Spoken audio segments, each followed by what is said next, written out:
en France, c'est la rentrée politique. Après la trêve dite des confiseurs, le gouvernement a fait sa rentrée depuis 10h heure de Paris avec le premier conseil des ministres entamé à pied, vous le voyez, de 2026. Deux sujets vont occuper le gouvernement cette semaine, la crise agricole et le budget. L'année commence comme elle a terminé. Sébastien Lecornu va recevoir entre aujourd'hui et demain les syndicats agricoles, très remontés toujours contre la stratégie du gouvernement pour lutter contre la dermatose nodulaire et le traité du Mercosur.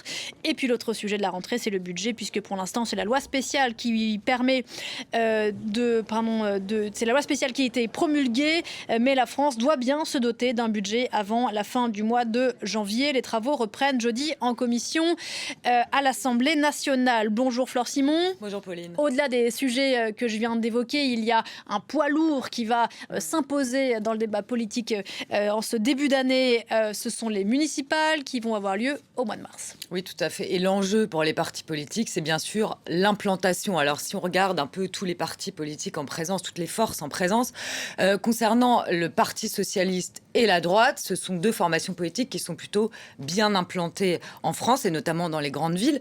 Sauf que là, ils sont menacés. Par exemple, si on parle de Paris ou Marseille, la droite et l'extrême droite sont sur les talons des maires sortants, maires socialistes.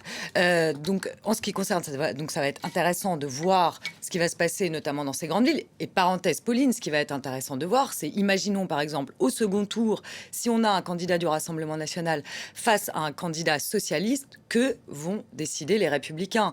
La droite, est-ce que la barrière va sauter en direction du Rassemblement national? Est-ce que la droite va appeler à voter pour le candidat du Rassemblement national? Donc ça va être très intéressant de voir de quelle façon se positionne LR. On sait que maintenant, la frontière avec le Rassemblement national et la droite est de plus en plus, de moins en moins solide, on va dire.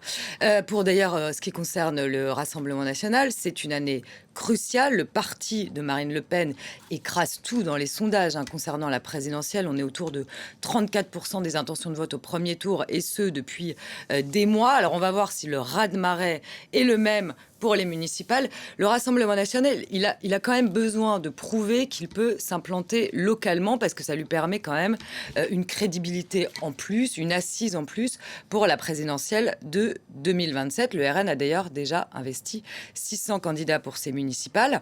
Et puis, là encore, parenthèse, le Rassemblement national, c'est une année cruciale pour lui, parce que Marine Le Pen, il y a son procès en appel pour l'affaire des assistants parlementaires fictifs du FN. Je rappelle qu'elle avait été condamnée en première instance à 5 ans d'inéligibilité avec exécution immédiate. Donc le procès en appel aura lieu du 13 janvier au 12 février pour le rendu de la cour d'appel à l'été. Elle saura donc si elle pourra se présenter à la présidentielle de 2027. Parenthèse fermée. On en revient au municipal. Le parti du président de la République, Renaissance, la tâche va être extrêmement ardue. Le parti présidentiel emmené aujourd'hui par Gabriel Attal a extrêmement de mal à s'implanter localement. Et d'ailleurs, pour preuve, il n'y a que 2 candidats qui ont été investis dans les grandes métropoles, à savoir Bordeaux et Lille.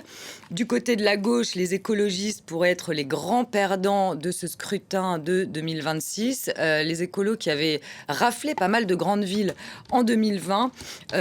Là, ça s'annonce plutôt pas exceptionnel pour eux. Et d'ailleurs, il y en a déjà dans plusieurs villes des candidats écologistes qui se sont rangés derrière les socialistes dès le premier tour, comme s'ils prévoyaient presque la défaite. Et puis, pour finir, du côté des Insoumis, les Insoumis vont faire cavalier seul. Pas d'alliance avec les autres partis de gauche. Ils vont même présenter des candidats face aux autres partis de gauche.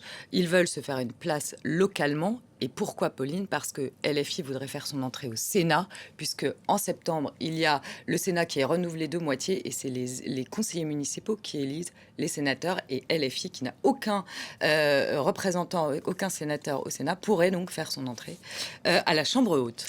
2026, année très politique, on le disait, c'est la dernière année pleine du président Macron à la tête de la France. Oui, et Emmanuel Macron tente coûte que coûte de défendre son bilan qui a pris un sérieux coup dans l'aile, notamment depuis la dissolution ratée de 2024 qui a entravé sa possibilité en fait de peser dans la politique intérieure.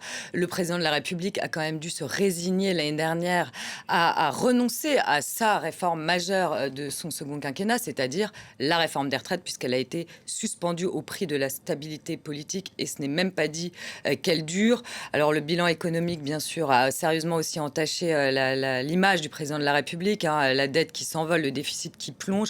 Donc c'est vrai qu'Emmanuel Macron aujourd'hui est au plus bas dans les sondages, pas de majorité absolue à l'Assemblée nationale non plus. Donc pour cette dernière année de mandat, il devrait quand même se tourner vers les sujets de politique extérieure. Et ils vont être nombreux. Et puis il y aurait des sujets sur lesquels il compte peser, notamment le projet de loi sur la fin de vie, dont il espère que cette loi soit votée avant la fin de son quinquennat, ou encore le service militaire qui devrait voir le jour en milieu d'année 2026. Mais le chef de l'État va quand même, on va dire, être un peu effacé par la présidentielle qui se présente en 2027. Tous les politiques, tous les représentants politiques ont cette élection en tête. Merci beaucoup.